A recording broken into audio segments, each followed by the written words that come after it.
164వ వర్ధంతి సందర్భంగా ఆయనకు ఘనంగా నివాళులర్పించాము. అయితే నేటి తరం యువత మరి రామ్జీ గోండుని ఆదర్శంగా తీసుకొని నేడు మనకున్నటువంటి షెడ్యూల్డ్ ప్రాంతంలో ఉన్నటువంటి ఆదివాసీ హక్కులు, చట్టాలు, జీవోలు పరిరక్షణ కోసం ఉద్యమించవలసినటువంటి బాధ్యత ఎంతైనా ఉంది.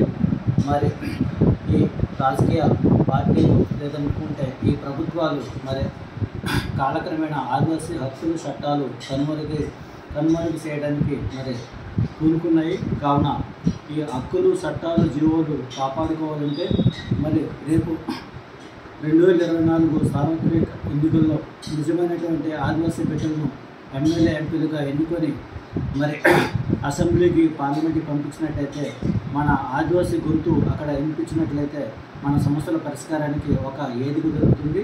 అలాగే ఆదివాసీ స్వయంపాలిత రాష్ట్ర సాధన కోసం నేటి తరం ఆదివాసీ యువత యువకులు మరి పోరాడి సాధించుకోవాల్సిన బాధ్యత కూడా నేటి తరం ఆదివాసీ యువత యువకులపై ఉందని భారత ఆదివాసీ పార్టీ రాష్ట్ర అధ్యక్షుడు తెల్లం శేఖర్ పిలుపునిచ్చారు.